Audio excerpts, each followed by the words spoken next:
Vinde ao Senhor com alegria, apresentai-vos diante dele com cântico. Sabei que o Senhor é Deus, foi Ele quem nos fez e dele somos. Somos o seu povo e rebanho do seu pastoreio. Entrai por suas portas com ações de graças e nos seus átrios com hinos de louvor. Rendei-lhe graças e bendizei o nome, porque o Senhor é bom.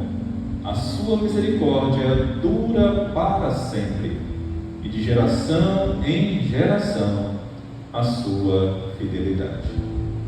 Coisa maravilhosa, né, irmão? O salmista nos convoca e nos convida a que possamos celebrar, cultuar com júbilo, com alegria ao Senhor, servir ao Senhor com alegria, apresentar-se diante de Deus entoando louvores adorativos ao único Deus que merece receber de cada um de nós toda a honra, toda a glória e todo o louvor. E no reconhecimento, e que coisa preciosa é saber que o Senhor é Deus, o único e verdadeiro Deus. Ele nos criou, e por Ele ter nos criado, dele somos, pertencemos ao Senhor. Somos o seu povo, a família de Deus, a família da fé, e somos rebanho do pastoreio, do supremo pastor que é Cristo Jesus. O reconhecimento também que ao adentrarmos nos átrios da casa de Deus, devemos entrar com o nosso coração, tanto com júbilo, alegria, mas também com ações de graças, reconhecendo que nós temos inúmeros motivos, incontáveis motivos para agradecer ao Senhor, entoando a Ele hinos de louvor, rendendo graças, bendizendo, exaltando, glorificando, engrandecendo o seu santo e glorioso nome, no reconhecimento de que o Senhor é bom, e nós temos experimentado a bondade do Senhor todos os dias, de inúmeras formas. A sua misericórdia, que é a causa de nós não sermos consumidos, ela dura para todo sempre, e geração após geração, o Senhor tem manifestado a sua fidelidade para com o seu povo e para com seus filhos. Vamos nesse instante nos colocar em oração silenciosa. Fale com Deus, apresente a sua vida ao Senhor já neste momento. Certamente que depois nós teremos momentos de orações, mas nesse instante de início de culto, tendo lido a palavra do Senhor, vamos nos colocar na presença do Senhor em oração.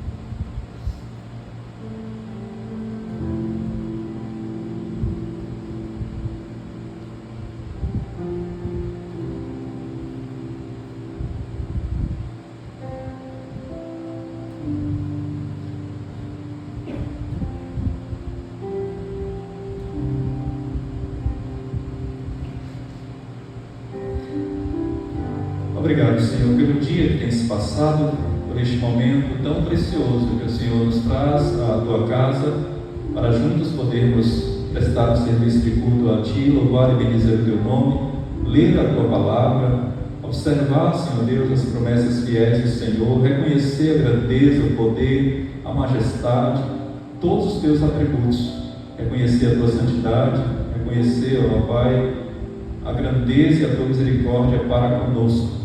Reconhecer, ó Deus, que se estamos aqui é o resultado do Teu amor, da Tua graça, da Tua misericórdia, que de fato tem nos alcançado dia após dia. Nós rogamos a Ti, ó Deus, e nesse instante em que nos adentramos na Tua casa, nos atos do Deus vivo verdadeiro, com júbilo, com alegria, com ações de graças, que de fato o nosso coração esteja totalmente voltado, contrito, concentrado, para que juntos possamos adorar o Senhor na beleza da Tua santidade.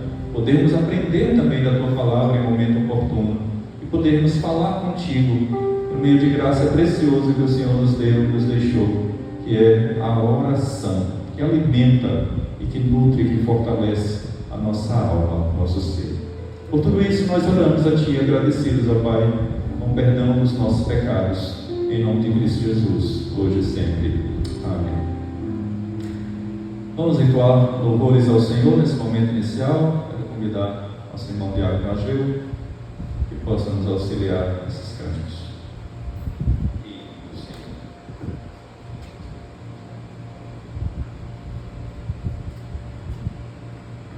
Cantemos, irmãos, o número 32 no cenário.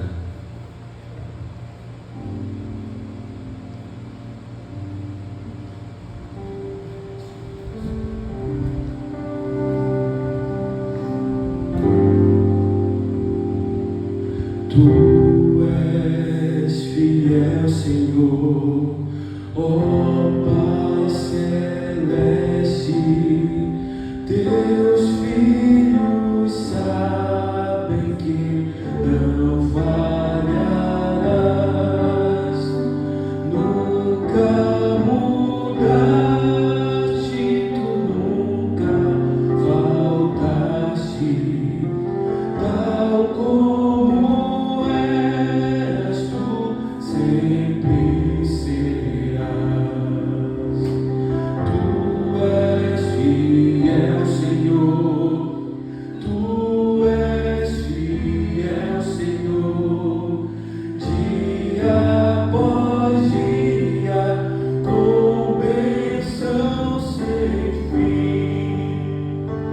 Tua mercê nos sustenta e nos guarda. Tu és fiel, Senhor, fiel assim. Flores e frutos, montanhas e mares, sol, lua, estrelas brilhando no céu. Tudo criaste na terra e nos ares, para louvar-te, Senhor, que és fiel. Tu és fiel, Senhor, tu és fiel, Senhor, dia após dia, com bênção sem fim. Tua mercê nos sustenta e nos guarda. Tu és fiel, Senhor, fiel assim. Pleno perdão tu dás, que segurança. Cada momento me guias, Senhor, e no porvir, ó que doce esperança, desfrutarei do teu rico favor. Tu és fiel, Senhor, tu és fiel, Senhor, dia após dia, com bênção sem fim. Tua mercê nos sustenta e nos guarda. Tu és fiel, Senhor, fiel assim.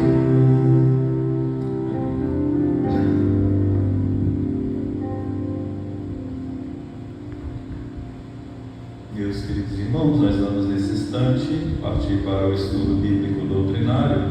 Temos nos dedicado à exposição da primeira epístola de Paulo a Timóteo. Eu os convido a que possamos abrir a Santa Escritura, a primeira epístola de Paulo a Timóteo, no capítulo 2. Hoje nós vamos introduzir o capítulo 2. Vamos ler os versos de 1 a 7. Mas hoje nós vamos trabalhar os versos de 1 até o verso número 4. Vamos ler dos versos de 1 a 7, mas nós vamos nos limitar até o verso de número 4, a exposição de hoje.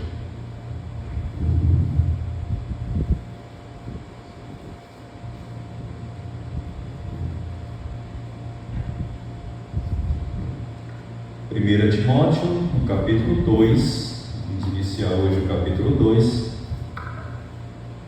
os versos de 1 a 7, a prática da oração por todos os homens e um só mediador. A prática da oração por todos os homens e um só mediador.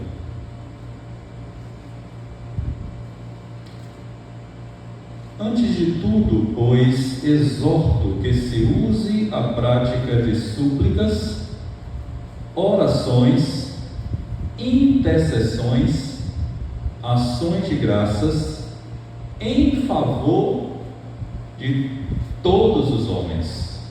Grave bem esse termo aí no final. Antes de tudo, de qualquer coisa, exorto que se use a prática de súplicas, orações, intercessões, ações de graças em favor de todos os homens, em favor dos reis e de todos os que se acham investidos de autoridade, para que vivamos vida tranquila e mansa, com toda a piedade e respeito. Isto é bom e aceitável diante de Deus, nosso Salvador, o qual deseja que todos os homens sejam salvos e cheguem ao pleno conhecimento da verdade. Até aqui, tá? É que a gente vai trabalhar até aqui mesmo. Meus amados irmãos e irmãs, a epístola, a primeira, a epístola de Paulo a Timóteo, ela, como já vimos, ela é um manual de como nós sermos igreja e de como nós exercemos a nossa missão enquanto igreja. Então, a primeira epístola de Paulo a Timóteo, não nos esqueçamos disso. Ela é um manual de como nós sermos igreja e de como nós exercemos a missão pela qual nós fomos chamados como igreja.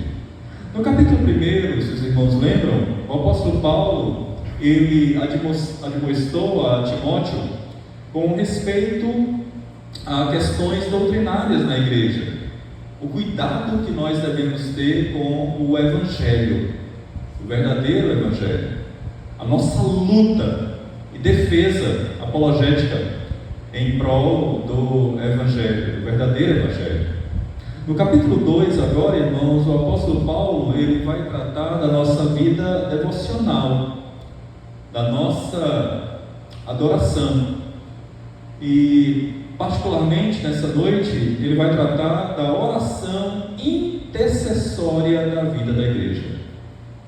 A oração intercessória na vida da igreja. E aí eu já pergunto aos irmãos nessa noite, você não precisa responder de forma audível. Você é um irmão de oração? Você é uma irmã de oração?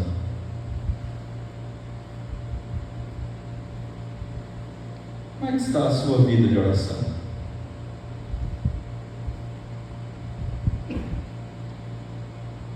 A oração, irmãos, ela é não a única, mas ela é uma das maiores dádivas que Deus deu ao seu povo.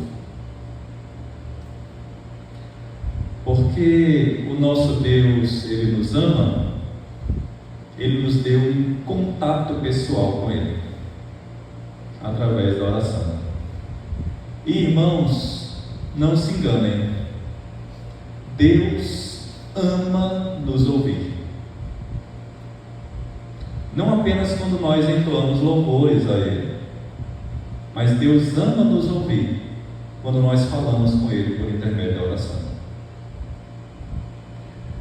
No capítulo 2 aqui da primeira carta de Paulo a Timóteo, Paulo vai tratar da nossa vida devocional Paulo vai tratar da nossa adoração e, particularmente, Paulo vai tratar da oração intercessória da igreja. Irmãos, orar é a coisa mais importante que a igreja faz. Porque nós não conseguiremos nada sem oração. Absolutamente nada. Mas, irmãos, por que nós sabemos tanto sobre oração e não oramos?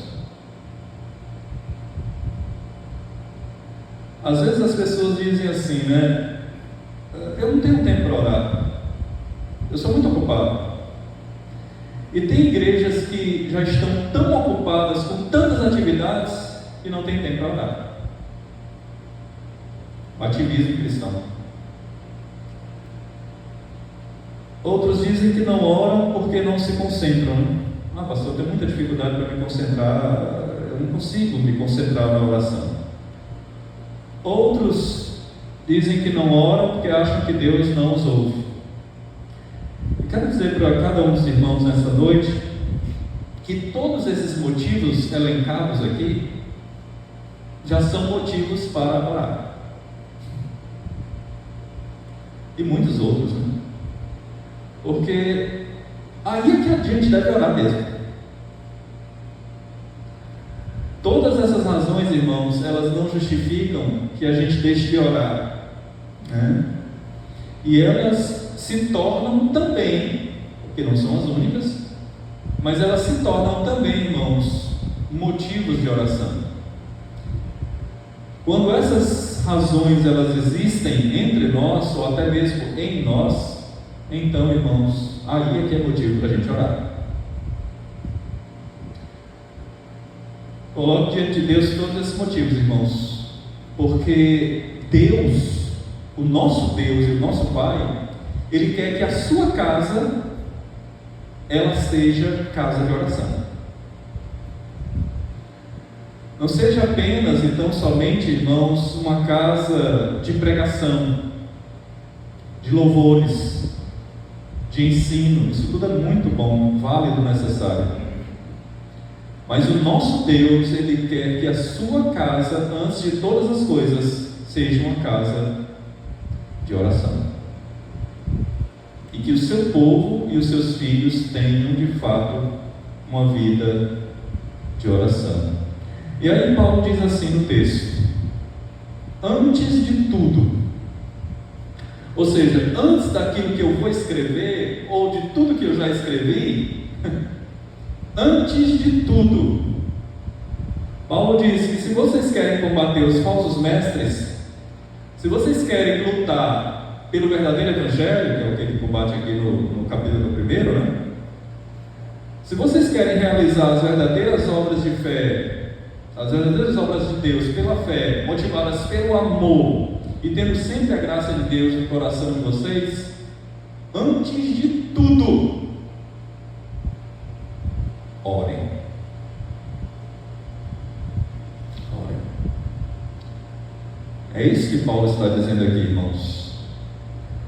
A oração, irmãos, é a primeira coisa que a igreja deve fazer antes de todas as outras. Antes de qualquer passo que a gente der, a primeira coisa que a gente tem que fazer é orar. É oração. E ela está acima de qualquer coisa. O grande problema hoje, irmãos, é que a oração ela se tornou quase que o último recurso. Você corre para todos os lados tentando resolver os problemas. Quando já se vê realmente sem saída, vou orar. A oração deveria ser a primeira coisa, irmãos, e nós deveríamos fazer. Lamento saber e ver, irmãos, que existem igrejas que gastam mais tempo com aviso do que com oração. E as orações muitas vezes se tornam repetitivas, enfadonhas, mecânicas, falta primazia, falta fervor, falta entusiasmo, falta interesse pela vida de oração. Se não orarmos, irmãos, nós não vamos realizar nada para Deus, porque todo o nosso testemunho depende da oração. Toda a nossa adoração depende da oração. E tudo mais que nós formos fazer para Deus depende da oração. Portanto, irmãos, se tem uma coisa que a igreja tem de ter prioridade, essa coisa chama-se, quando eu chamo coisa, não estou desmerecendo, tá? Por favor. Mas deve ser a oração.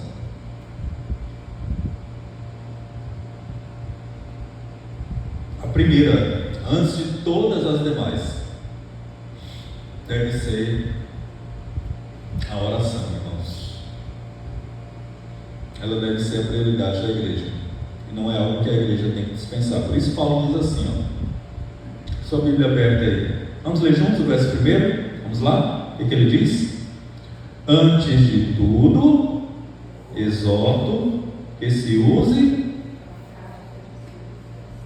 de orações, de intercessões, de ações de graças, em favor de quê?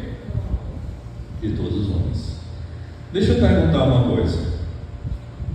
A igreja, ela pode orar por si mesma? Pode. Claro que sim. Não só pode como deve. A igreja pode orar por si mesma.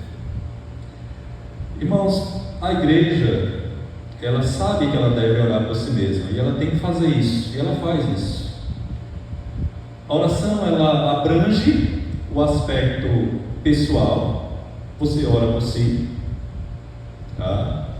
Isso é necessário, e a igreja ora por ela mesma. Mas a oração, irmãos, ela abrange um aspecto universal. A igreja, ela não ora apenas por si mesma. A igreja, ela precisa orar por todos os homens, por todas as pessoas. Pois no coração de Deus, irmãos, no coração de Deus, segundo as palavras do apóstolo Paulo, há um interesse por todos os homens. No coração da igreja, irmãos, deve haver uma oração por todos os homens. Então, meus irmãos, dito isto, as palavras do apóstolo Paulo, e compreendendo aquilo que o apóstolo Paulo quer aqui nos passar, ore por você, ore pelos outros, ore pela cidade, ore pelo seu bairro, ore pela nação, pelo seu país, ore pelo mundo.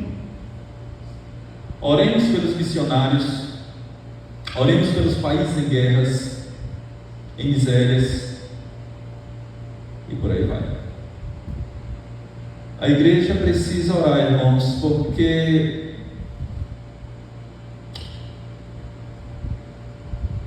isso é algo indispensável para a vida da igreja.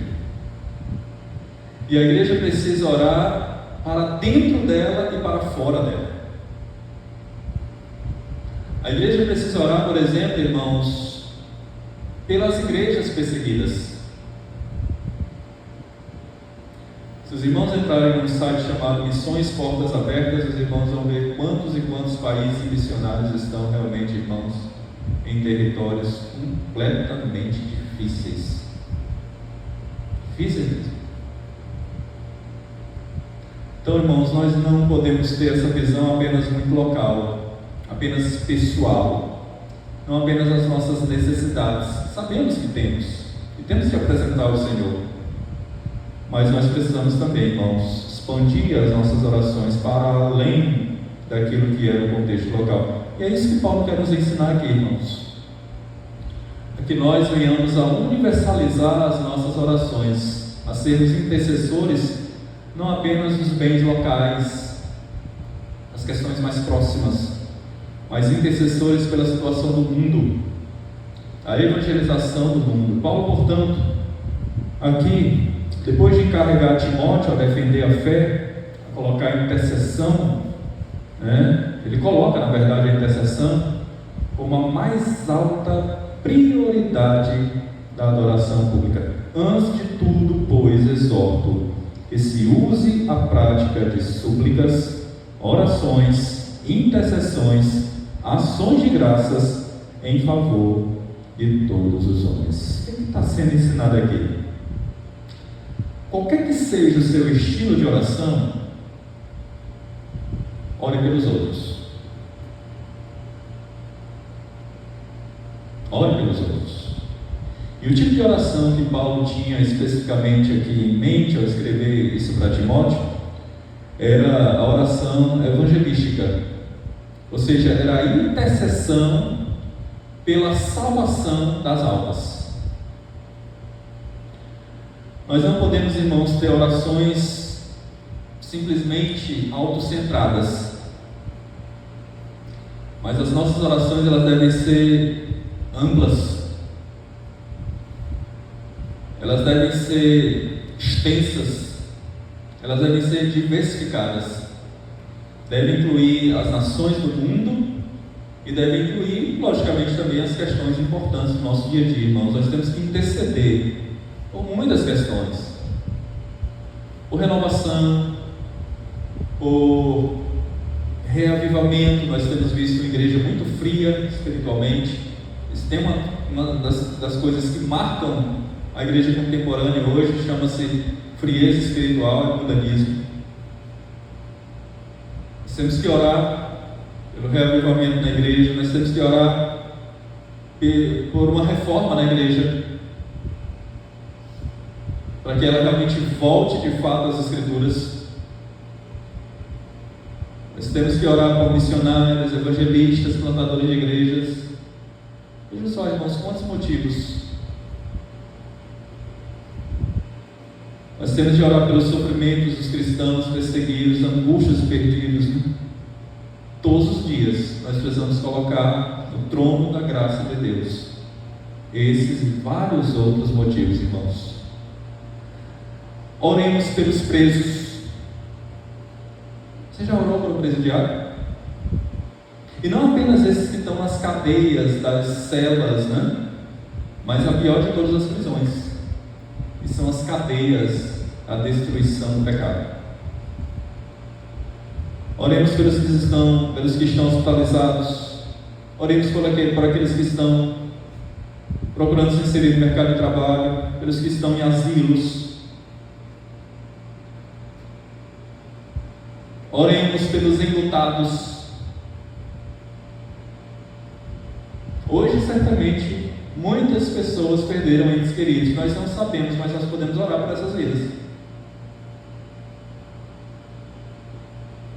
Irmãos, motivos não nos faltam. O grande problema é que muitas vezes as nossas orações têm sido muito autocentradas. O Deus que governa o mundo, irmãos, Ele deseja que a sua igreja e o seu povo orem em favor do mundo e das pessoas que Ele criou. A grande comissão, ela deve caminhar de mãos dadas, irmãos, com a grande intercessão. A grande comissão é: ide por todo mundo e o quê? Pregar o evangelho. A quem? A toda criatura. Mas isso não pode ser feito sem a grande intercessão, sem nós intercedermos por essas vidas também. Antes de tudo, pois, exorto que se use a prática de súplicas. Súplica é algo que está relacionado exatamente, irmãos, à apresentação de um pedido ou necessidade que nós temos. Todos nós temos necessidades.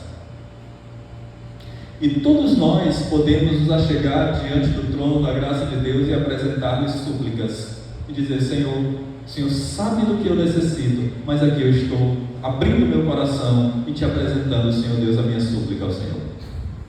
Isso é o que eu necessito, Senhor. Eu estou necessitando exatamente disso. Súplica é isso. É um sentimento de necessidade. E a oração, irmãos, ela começa exatamente com esse senso, com esse total reconhecimento que nós temos de ter da dependência de Deus, que nós somos completamente dependentes do Senhor.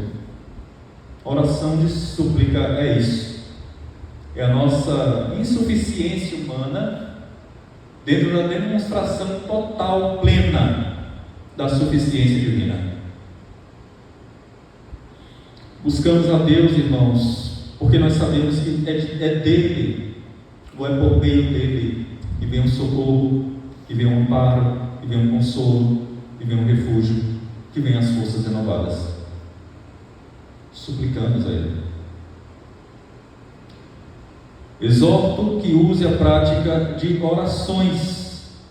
Aqui é o movimento da alma em direção a Deus.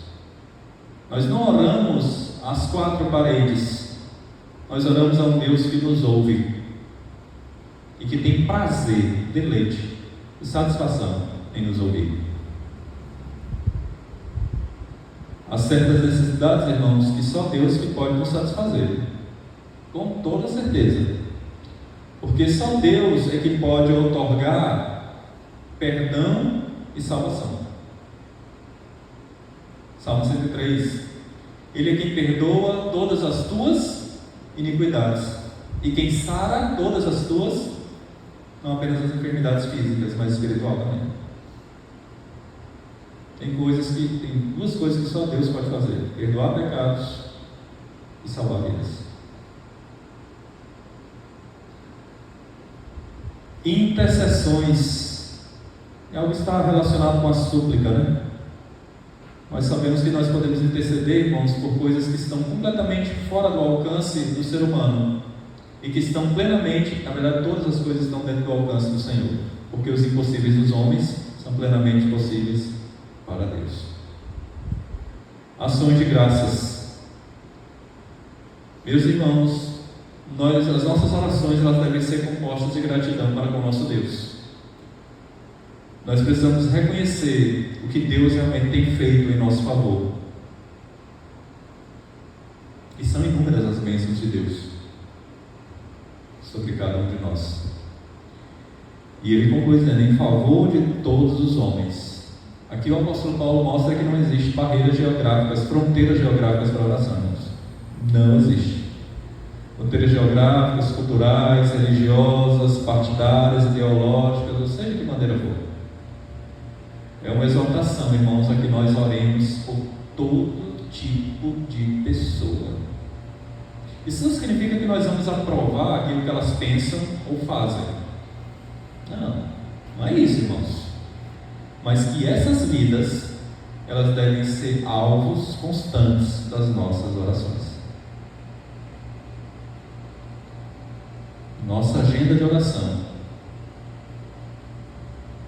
deve compor exatamente essas pessoas também. Nenhuma pessoa, irmãos, deve estar fora da esfera das nossas orações. Devemos orar pelos salvos, pelos não salvos, devemos orar pelos irmãos e até pelos nossos inimigos. É isso que Jesus disse, né? Portanto, irmãos, a vida de oração da igreja, ela não pode ser apenas para ela não pode ser apenas para as necessidades da igreja local, mas a igreja ela tem de orar por todas as pessoas e por todos os políticos. Vamos ver o verso 2. Olha só o verso 2. No versículo 2, Paulo diz assim, antes de tudo, pois, exorto que se use a prática de súplicas, orações, intercessões, ações de graça em favor de todos os homens. Agora olha só, verso 2: em favor dos reis e de todos os que se acham investidos de autoridade. Você que é cristão do PSDB, ore pelo homem no PT. É isso mesmo. É isso mesmo. E ore em favor dele mesmo. Você que é um homem cristão do PT, ore pelo homem cristão do PSDB. Ou seja, irmãos, não é que eu estou concordando com o que essas pessoas fazem ou como elas estão fazendo, mas eu estou orando pelo homem, pela autoridade que Deus levantou e permitiu que estivesse ali, ou que esteja ali, independente do partido político. Mas eu tenho que obedecer aquilo que está posto lá em Romanos 13. Orar por todos os homens. Mas aqui está sendo dito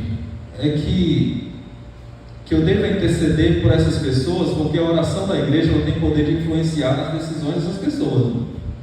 Ainda que seja uma pessoa má, mas através da oração e da súplica do povo de Deus, essa pessoa má, ela pode tomar decisões boas.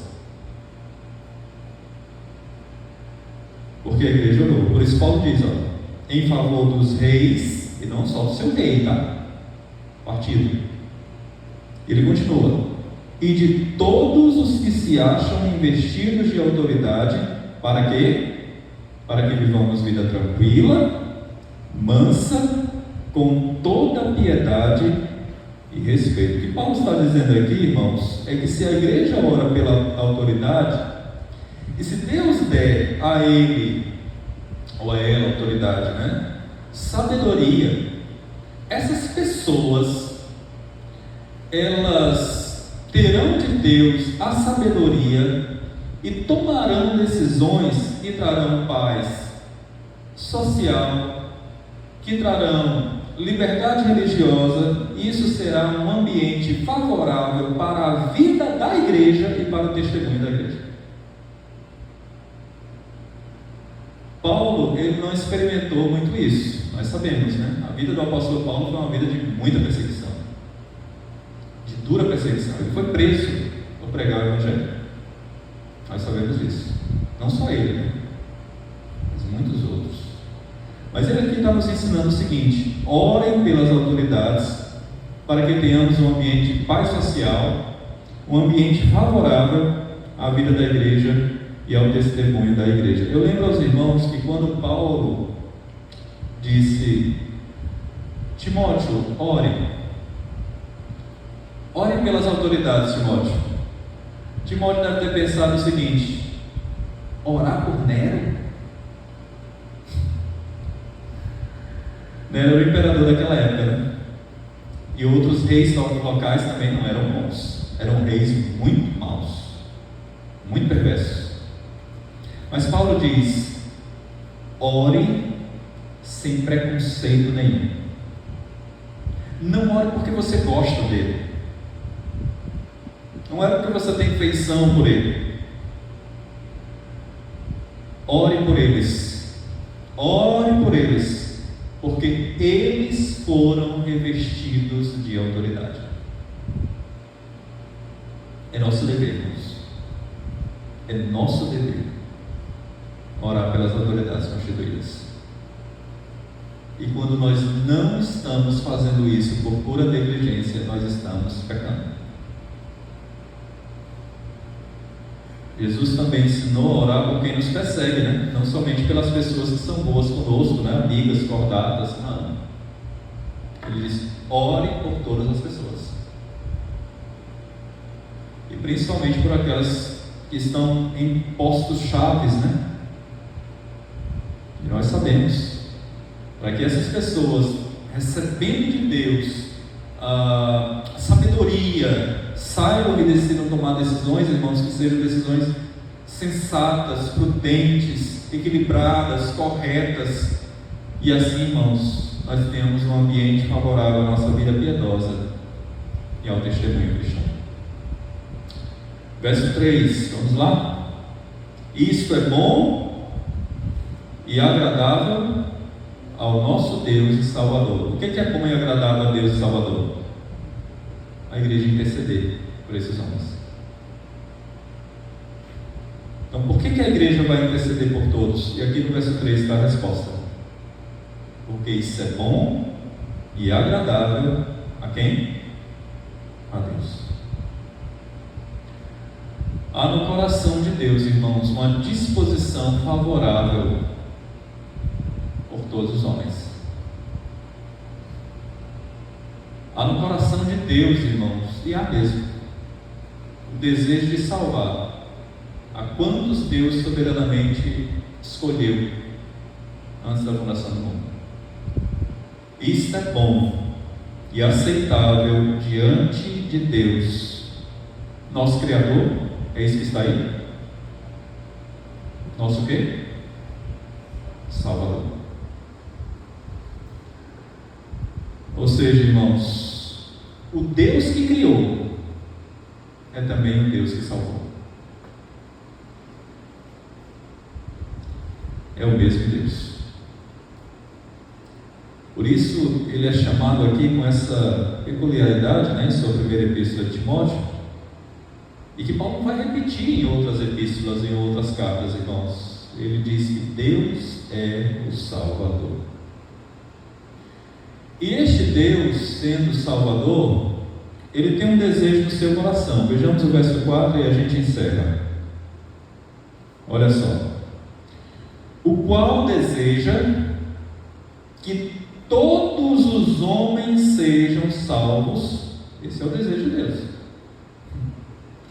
E cheguem ao pleno conhecimento da verdade. Por isso é que você e eu, irmãos, nós temos que orar por todos os homens. E o verso nos mostra aqui. É desejo de Deus que todos os homens sejam salvos. Não há exceção. E quando ele diz aqui todos, são todas as tribos, povos, línguas, nações.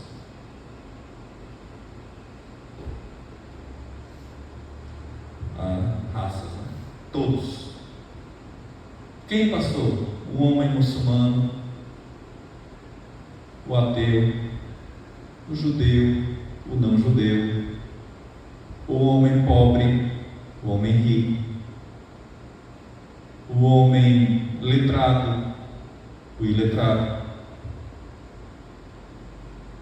o pouco estudo, qualquer que seja esse homem, onde quer que esse homem esteja, em que situação espiritual ele possa se encontrar, Deus deseja que todos os homens sejam salvos e cheguem ao pleno conhecimento da verdade, que é a salvação.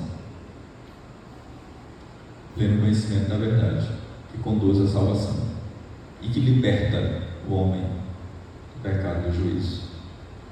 Conhecereis a verdade e o quê? E ela vos libertará. Então, irmãos, nós não estamos dizendo aqui que todos serão salvos, tá? Nós estamos dizendo aqui que o Evangelho, ele tem um alcance universal. Aí é uma briga, né, entre calvinistas e arminianos nesse ponto aqui. Mas o que nós estamos dizendo é isso. É que o Evangelho do Senhor é oferecido livremente a todos. A todos.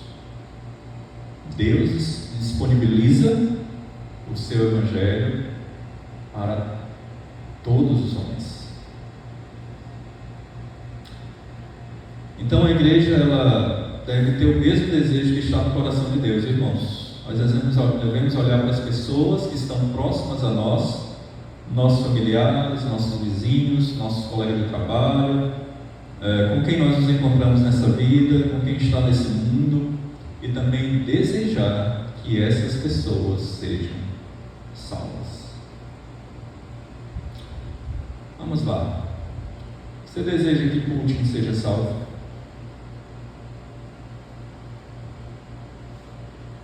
Eu desejo. Quero muito. graça de Deus alcança. E oro por isso.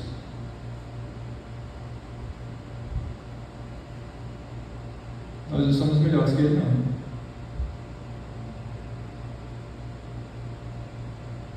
Podemos não fazer o que Ele faz, ou já fez. Mas a graça de Deus que alcançou Paulo, que alcançou a mim e a você, também pode alcançar Ele.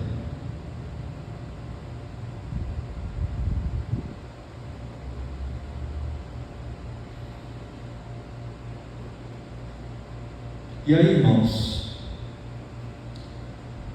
antes da evangelização, que a igreja tem que, de fato, exercer, essa grande comissão, tem de haver intercessão. Intercessão. Como eu já disse, a grande comissão, ela anda de mãos dadas com a grande intercessão. Nós precisamos interceder por essas vidas. Não adianta ir ao alcance delas, nós precisamos orar por elas.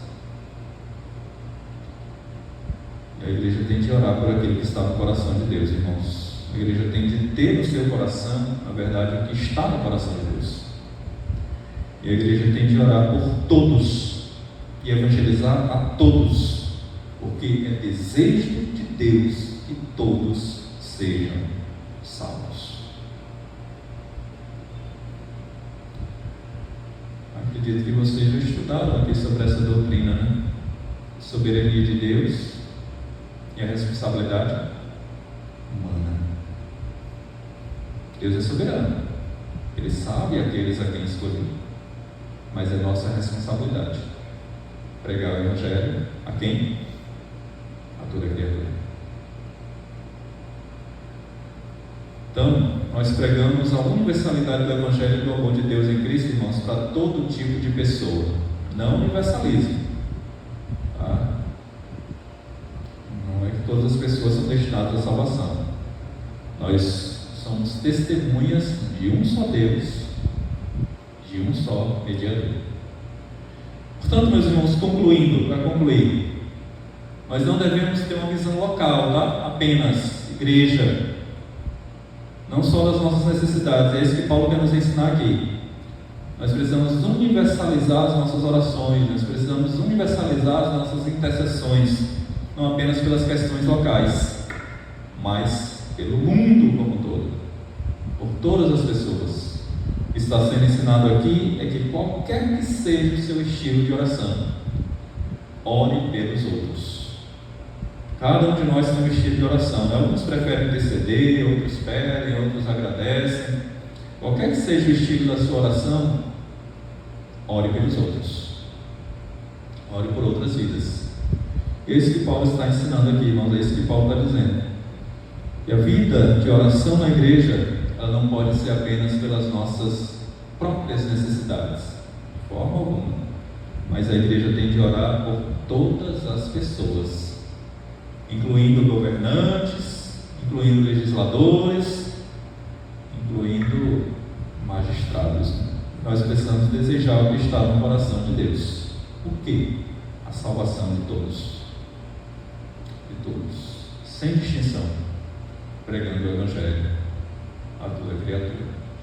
E Deus, irmãos, em sua infinita graça, Ele nos ajude a viver a tudo que temos aprendido. E Ele aplique esses ensinos preciosos na nossa vida e em nossos corações, para a glória e louvor do seu nome.